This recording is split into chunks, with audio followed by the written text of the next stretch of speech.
Sometimes, Parfois, you gotta stand up tall.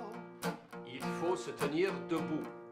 Yeah, sometimes. Taking musical exception to the proposed new language laws, comedians George Bowser and Rick Blue aren't really required to sing in French.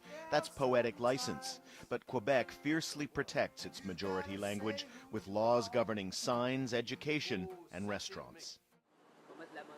At Buena Notte, the menu's almost entirely in French, but the owner recently got a legal notice ordering pasta changed to pâte. He fought back, the global media came calling, and an embarrassed government rescinded the order, blaming an overzealous inspector. The word pasta is internationally recognized, you know. I know sushi is just as recognized, and tzatziki is probably just as recognized, but pasta is like, you know, everybody loves pasta, you know. French wasn't always dominant here. Less than 50 years ago, there was an English economic elite that was largely closed to those who spoke the majority tongue. Things have changed, but not enough for some.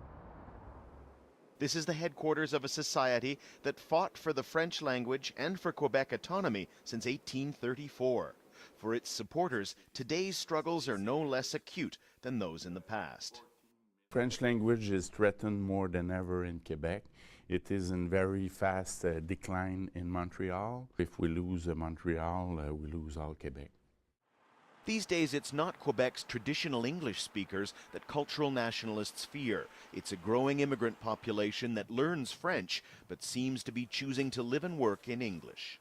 If we want French to persist and exist in North America in 10, 20, or 100 years, we have to put legislation in place. Otherwise, naturally, people will be attracted towards the more international language.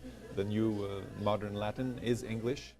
There are people living in Peru and people even. As ever in Quebec, both sides of the debate seem to have legitimate fears but rarely come together to discuss their differences. Not even in a pub to appreciate a little musical comedy. We're always living in the past. Daniel Lack, Al Jazeera, Montreal. Do you have a permit?